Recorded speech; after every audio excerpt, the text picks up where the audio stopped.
Hi అండి, నమస్తే. Welcome back to our channel. నేను మీ కామాక్షి. ఇవాళ మన ఛానల్లో ఎంతో రుచికరమైన ధనియాల కారంని ప్రిపేర్ చేసుకోబోతున్నామండి. ఇది అన్నంలోకైనా టిఫిన్స్లోకైనా చాలా టేస్టీగా ఉంటుంది. ముఖ్యంగా బాలింతలకి మొదటి ముద్దలో ఈ ధనియాల కారంని వేసి పెడుతూ ఉంటారు. ఇది ఎలా తయారు చేసుకోవాలనేది ఇప్పుడు వీడియోలో మనం చూసేద్దాం. ముందుగా స్టవ్ పైన ప్యాన్ పెట్టుకొని స్టవ్ ఆన్ చేసుకొని ఇందులోకి మనం ధనియాలని యాడ్ చేసుకోవాలి. క్వాంటిటీ అనేది మీ ఇష్టం అండి. మీరు ఎంత క్వాంటిటీ చేసుకోవాలనుకుంటున్నారో దాన్ని బట్టి ఇక్కడ ధనియాలు అనేది యాడ్ చేసుకోవాలి. ఇప్పుడు ఇందులోకి మనం నూనెని యాడ్ చేసుకోవాలి. ఫ్రై చేసుకునే దానికోసం ధనియాలని ఇక్కడ నూనెని యాడ్ చేసుకోవాలి. ఇక్కడ మీరు చూస్తున్నట్లయితే నేను నెయ్యి స్పూన్తో నూనెని యాడ్ చేస్తున్నానండి. ఎక్కువగా నూనెని వేసుకోకూడదు, కొంచెంగా నూనెని వేసుకొని ఈ విధంగా ధనియాలని ఫ్రై చేసుకోవాలి. నిదానంగా ధనియాలు బాగా వేగేటట్టుగా వేయించుకోవాలి. ఇదిగోండి, ధనియాలు ఈ విధంగా వేగాలి. ఇలా ధనియాలను వేయించుకున్న తర్వాత ఇందులోకి ఒక 2 స్పూన్స్ జీలకర్రని వేస్తున్నాను. డైజెషన్కి చాలా మంచిదండి, కాబట్టి జీలకర్రని 2 స్పూన్స్ వేస్తున్నాను. వేసుకున్న తర్వాత కరివేపాకును కూడా వేసుకోవాలి. ఒక రెమ్మ కరివేపాకును వేసుకుంటే సరిపోతుంది, ఎక్కువగా వేసుకోకండి. ఒక రెమ్మ వేసుకుంటే సరిపోతుంది. ఇవన్నీ వేగేటట్టుగా కాసేపు వేయించుకోండి. ఆల్రెడీ ధనియాలు మనకి వేగాయి కాబట్టి 90% ఈ జీలకర్రని కరివేపాకును కూడా వేగేటట్టుగా బాగా వేయించుకోవాలి. ఈ విధంగా చక్కగా వేయించేసుకున్న తర్వాత చూడండి, కరివేపాకు కూడా చక్కగా ఫ్రై అయింది కదా, ఈ విధంగా వేయించుకుంటే సరిపోతుంది. ఇప్పుడు వీటిని మనం ప్లేట్లోకి వేసుకుందాము. ఇలా ప్లేట్లోకి వేసేసుకొని వీటిలన్నిటినీ కంప్లీట్గా చల్లారిన తర్వాత మిక్సీ పట్టుకోవాలి. ఇలా మొత్తం వేసేసుకోండి. వేసుకొని ఈ ధనియాలని కాస్త స్ప్రెడ్ చేసినట్లుగా ఆరబెడితే మనకి తొందరగా చల్లారిపోతాయండి. ఈ విధంగా స్ప్రెడ్ చేసేసుకోండి మొత్తం ప్లేట్ మొత్తము. తర్వాత ఇప్పుడు అదే ప్యాన్లోకి స్పైసీనెస్కి తగ్గట్టుగా ఎండుమిరపకాయలను వేసి వేయించుకోవాలి. ఇక్కడ నేను తీసుకున్న క్వాంటిటీకి నాకు 20 వరకు ఎండుమిరపకాయలు అయితే పట్టిందండి. ఎండుమిరపకాయలు ఈ విధంగా డైరెక్ట్గా కాకుండా తుంచి వేసుకుంటే లోపల వరకు విత్తనాలతో సహా వేగి టేస్ట్ అనేది చాలా బాగుంటుంది. ఎండుమిరపకాయలని ఈ విధంగా పెలపెల అనేటట్టుగా వేయించుకోవాలి. నిదానంగా వేయించుకొని ఇందులోకి నేను కొన్ని వెల్లుల్లి రెబ్బలను వేస్తున్నాను.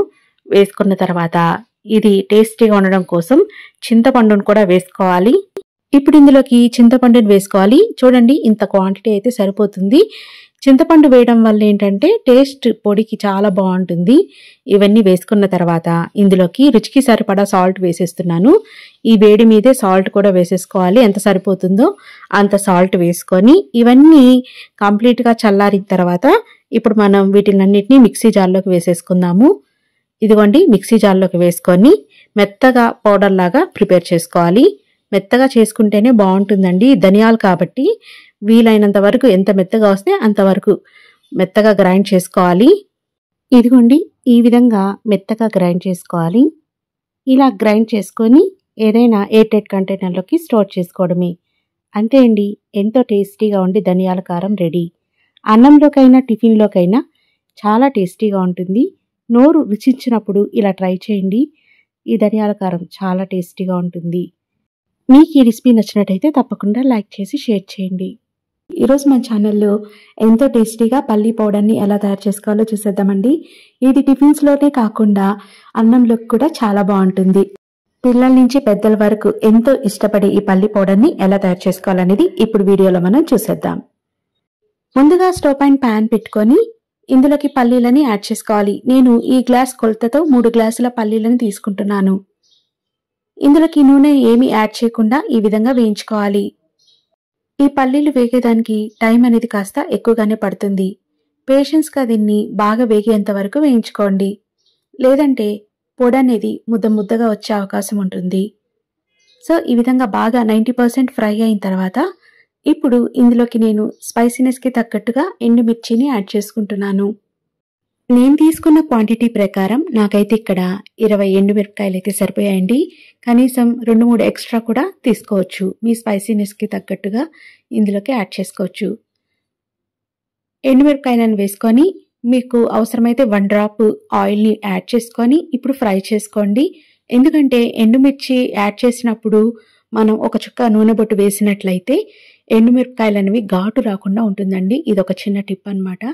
నెక్స్ట్ ఒక గ్లాస్ నేను పచ్చిశనగపప్పును వేసుకుంటున్నాను. పచ్చిశనగపప్పు తొందరగానే ఫ్రై అవుతుంది కాబట్టి పల్లీలు 90% వేగిన తర్వాత ఇవన్నీ యాడ్ చేసుకోవాలి. ఇప్పుడు పచ్చిశనగపప్పు 3 గ్లాసుల వేరుశనగపప్పుకి 1 గ్లాస్ పచ్చిశనగపప్పు అయితే సరిపోతుంది. ఇప్పుడు పచ్చిశనగపప్పు వేసుకొని మళ్ళీ బాగా ఫ్రై చేసుకోవాలి. ఇప్పుడు ఇవన్నీ కంప్లీట్గా అన్ని ఫ్రై అయిన తర్వాత ఇందులోకి 3 టేబుల్ స్పూన్ల జీలకర్రని యాడ్ చేసుకోవాలి. తర్వాత ఇందులోకి ఒక 2 రెమ్మల కరివేపాకుని వేసుకుంటున్నానండి. తర్వాత ఇందులోకి వేయినట్టుగా కొంచెం చింతపండుని వేసుకోవాలి. ఎక్కువగా వేసుకోకండి, టేస్ట్ అనేది చేంజ్ అవుతుంది. లైట్గా చింతపండు వేసుకొని ఇవన్నీ చక్కగా అన్ని వేగేటట్టుగా ఈ విధంగా వేయించుకోవాలి. ఇవన్నీ చక్కగా వేగితే మంచి స్మెల్ అనేది వస్తుందండి.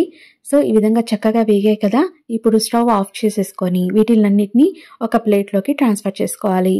ఇప్పుడు ఈ విధంగా చక్కగా పరిచి ఇవి కంప్లీట్గా చల్లారేంత వరకు ఉంచుకోవాలి. ఇవి కంప్లీట్గా చల్లారిన తర్వాతే మనం వీటిల్ని మిక్సీ అనేది పట్టుకోవాలి.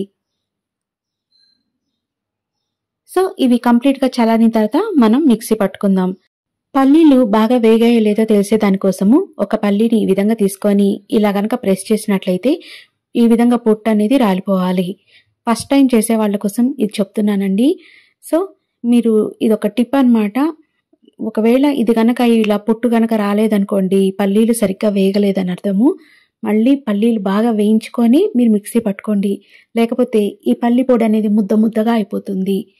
అయితే ఇక్కడ నేను పొట్టు తీయకుండా పల్లి పౌడర్ని ప్రిపేర్ చేస్తున్నాను.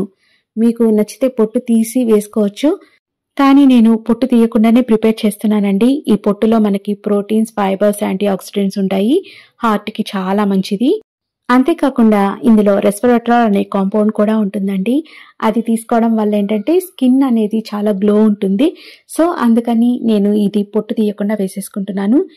సో చూసారు కదా, ఈ విధంగా పల్స్ ఇస్తూ మెత్తగా పౌడర్ లాగా ప్రిపేర్ చేసుకోవాలి. ఇది మనకి నెల రోజుల పాటు నిల్వ ఉంటుందండి.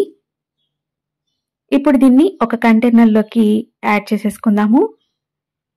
ఏదైనా ఎయిర్ టైట్ కంటైనర్ తీసుకొని ఇందులోకి పౌడర్ని స్టోర్ చేసి పెట్టుకుంటే నెల రోజులు మనం తినేయచ్చు. టిఫిన్స్లోకి, రైస్లోకి చాలా బాగుంటుంది. అండ్ వేడివేడి అన్నంలో ఈ పౌడర్ వేసుకొని నెయ్యి వేసుకొని తింటే చాలా బాగుంటుంది. అండ్ మీరు వెల్లుల్లిపాయలు తినే వాళ్ళైతే మీరు గ్రైండ్ చేసేటప్పుడు పౌడర్ వెల్లుల్లిపాయలు వేసుకొని గ్రైండ్ చేసుకోవచ్చు. సో చూసారు కదా, పక్కా కొలతలతో నేను చెప్పినట్టుగా మీరు ట్రై చేసి చూడండి. మీకు ఈ రెసిపీ డెఫినెట్గా నచ్చుతుంది. ఒకవేళ నచ్చినట్లయితే తప్పకుండా లైక్ చేసి షేర్ చేయండి. ఈరోజు మన ఛానల్లో టిఫిన్స్లోకి ఎంతో టేస్టీగా ఉండే నల్లకారం పొడిని ఎలా తయారు చేసుకోవాలో చూసేద్దామండి. టిఫిన్స్లోకే కాకుండా వేడి అన్నంలో ఈ పౌడర్ వేసుకొని కాస్త నెయ్యి వేసుకొని తింటే రుచి అనేది నెక్స్ట్ లెవెల్లో ఉంటుంది. ఇంత టేస్టీగా ఉండే ఈ పొడిని ఎలా తయారు చేసుకోవాలనేది ఇప్పుడు వీడియోలో మనం చూసేద్దాం. ముందుగా స్టవ్ పైన ప్యాన్ పెట్టుకొని ఇందులోకి 2 టేబుల్ స్పూన్స్ నూనెను వేసుకోవాలి. నూనె కాస్త వేడైన తర్వాత ఇందులోకి 1 కప్పు మినపగుండ్లని యాడ్ చేసుకోవాలి. ఇక్కడ నేను నల్ల మినుములను తీసుకుంటున్నానండి. నల్ల మినుములని ఈ పౌడర్కి యూజ్ చేయాలి.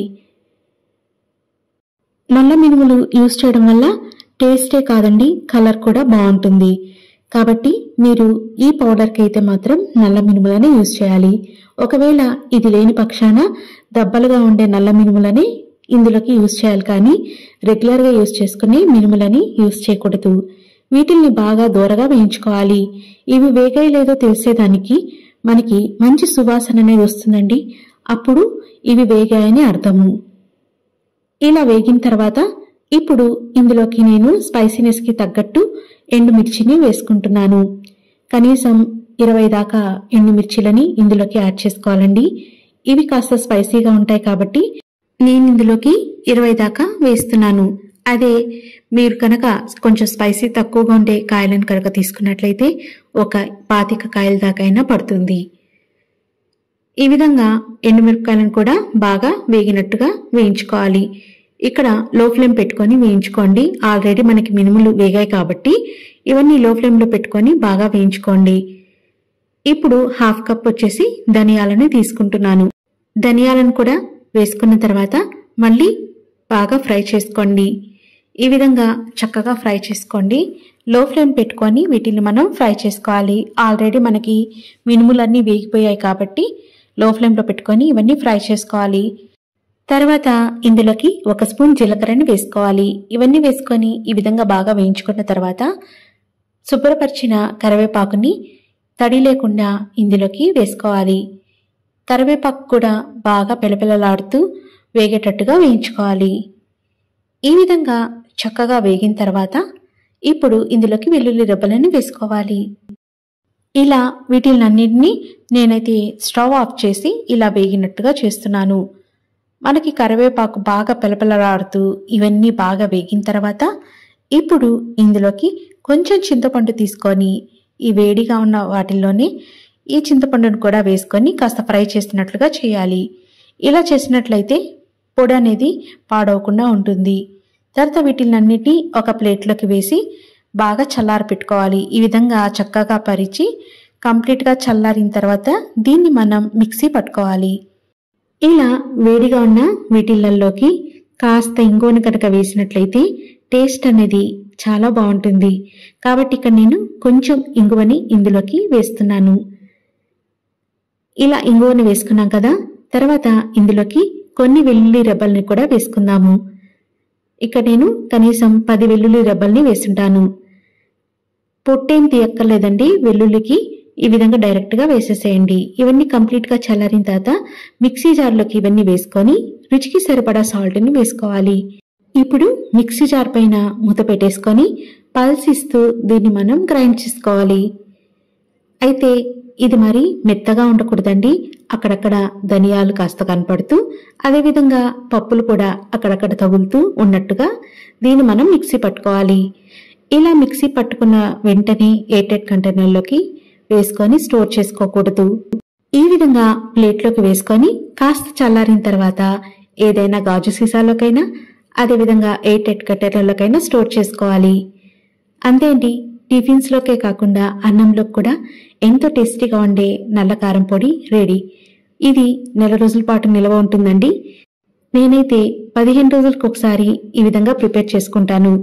మరి ఎక్కువ నెలల కొద్దీ ఉంచినట్లయితే దీని ఫ్లేవర్ అనేది పోయి అంత టేస్టీగా ఉండదు. కాబట్టి 15 డేస్కి ఈ విధంగా ప్రిపేర్ చేసి నేనైతే టిఫిన్స్లోకి సర్వ్ చేస్తాను.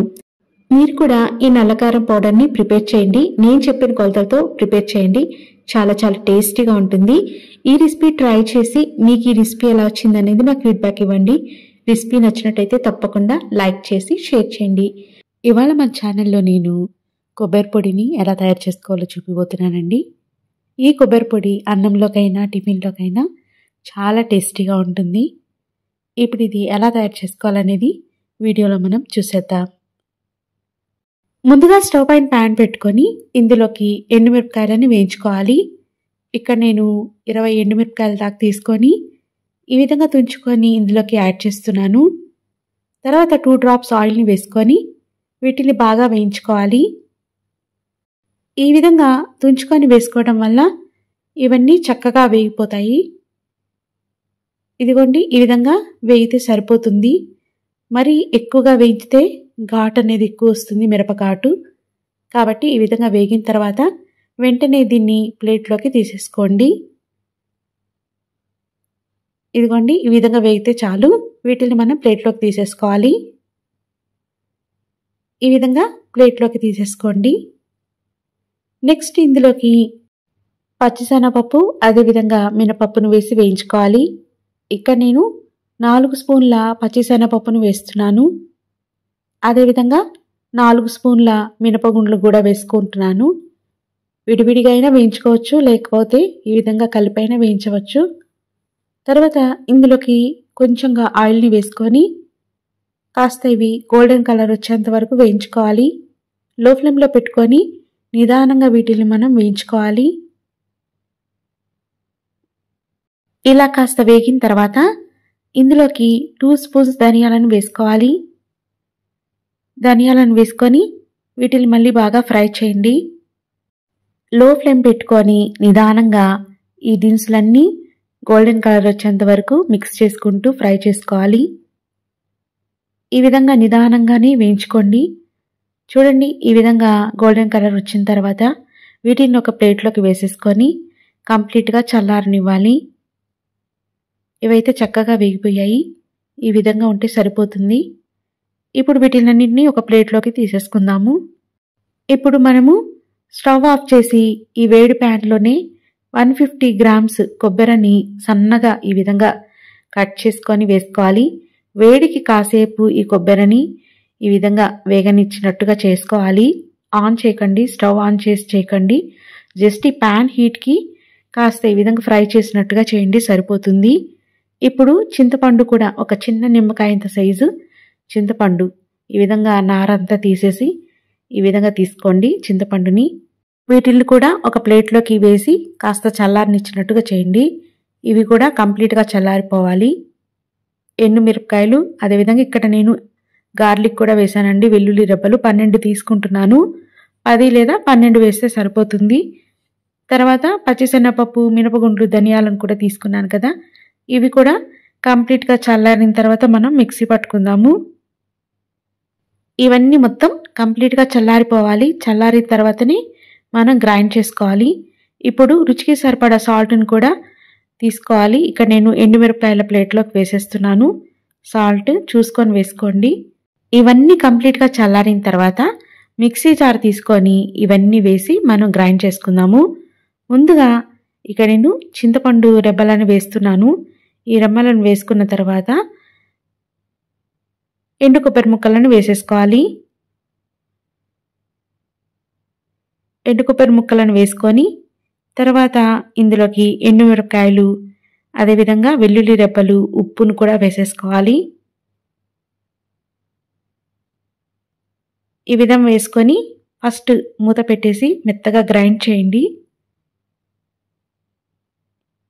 ఇది మెత్తగా గ్రైండ్ చేసేసుకున్న తర్వాత ఇప్పుడు ఇందులోకి పచ్చిశనగపప్పు, మినపగుండ్లు, అదేవిధంగా ధనియాలు అవి కూడా వేసుకొని గ్రైండ్ చేసుకోండి. ఇదిగోండి పొడి అయితే రెడీ అయిపోయింది. ఇది కాస్త చల్లారిన తర్వాత ఎయిర్ టైట్ కంటైనర్లోకి వేసుకుంటే చాలా బాగుంటుంది. ఈ పొడి టిఫిన్స్లోకే కాకుండా అన్నంలోకి కూడా చాలా చాలా బాగుంటుంది. వేడి వేడి అన్నంలో ఈ పొడి కొంచెం నెయ్యి వేసుకొని తిని చూడండి, చాలా టేస్టీగా ఉంటుంది. అండ్ టిఫిన్స్కి కూడా చాలా బాగుంటుంది. మీరు ట్రై చేసి ఈ పొడిని మీకు ఎలా వచ్చింది అనేది నాకు ఫీడ్బ్యాక్ ఇవ్వండి.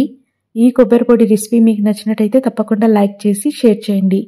మరిన్ని టేస్టీ రెసిపీస్ కోసం మన ఛానల్ని సబ్స్క్రైబ్ చేయడం మాత్రం మర్చిపోకండి. నెక్స్ట్ మంచి మంచి రెసిపీస్తో, వీడియోస్తో మీ ముందుకు వస్తాను. అంతవరకు బాయ్ అండి. Take care.